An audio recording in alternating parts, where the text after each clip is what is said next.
Hello mga bossing, magandang hapon po.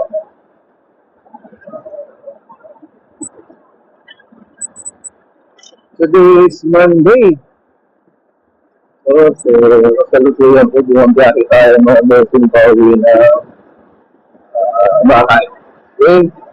Sa mga bumabiyahe po, ingat-ingat po tayo mga bossing.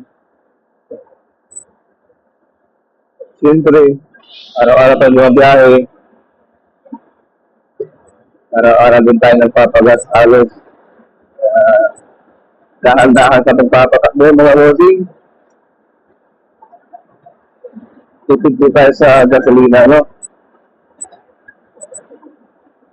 Okay, so today's video mga bossing, walang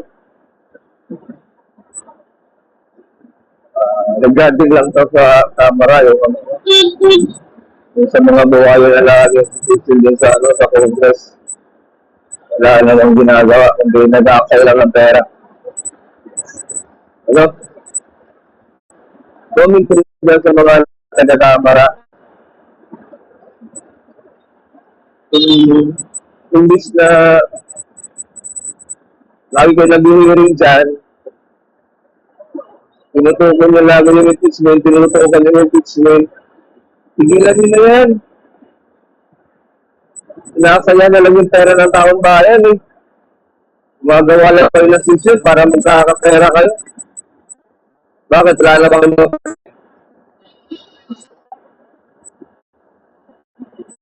Tigilan nyo na ho yan, mga buhaya dyan sa Congress, tigilan nyo na yung impeachment na pinamplin nyo ay natapos din naman na yan. Ba't nyo na lang yung isabuti sa sa Senate nung umpisa ng trial yan. Hindi yung kayo pa yung kumukuha ng ebidensya, hindi yung kumuha pa kayo ng dagdag na ebidensya sa ginagawa ng session dyan o hearing dyan sa Kamara. Papadala pa kayo ng mga sumbong sa mga tao. Tawag dito. Invitation para doon sa mga witness para mangalap ko ng bagong ebidensya. Ayaw nga magsipunta. I-submit na lang yung sa hindi kayo ipasa nila sa Senado kasi doon yan sasagutin lahat ni JP Sara. Yung mga allegation niya about sa impeachment na yan, wag yung daanin dyan sa dyan sa Kamara. Gumagawa na kayo ng mini trial nyo dyan eh.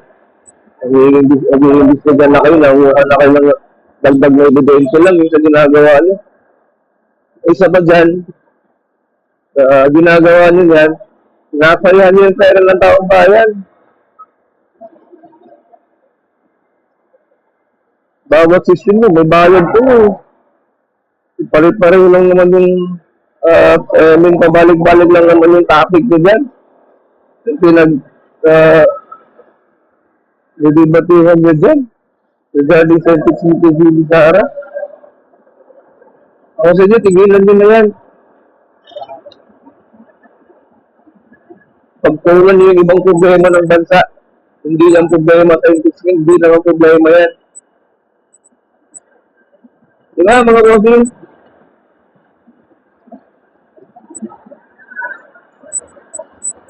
Hindi solusyon ng impeachment kay VP Sara dahil sa problema na ginakaharap natin ngayon sa Pilipinas, sa bansa natin.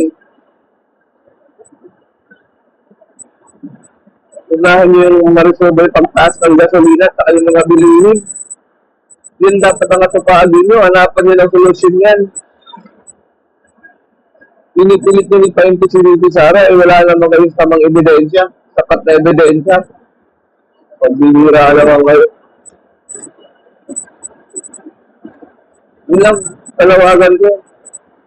Namin, alam ko hindi na kami, maraming Pilipino nag-ano na tutukan nyo yung pagtaas ng mga bilihin sa kayong petrolyo ngayon.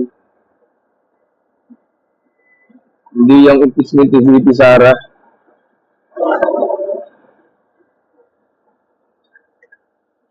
Kaya yun lang mga bossing.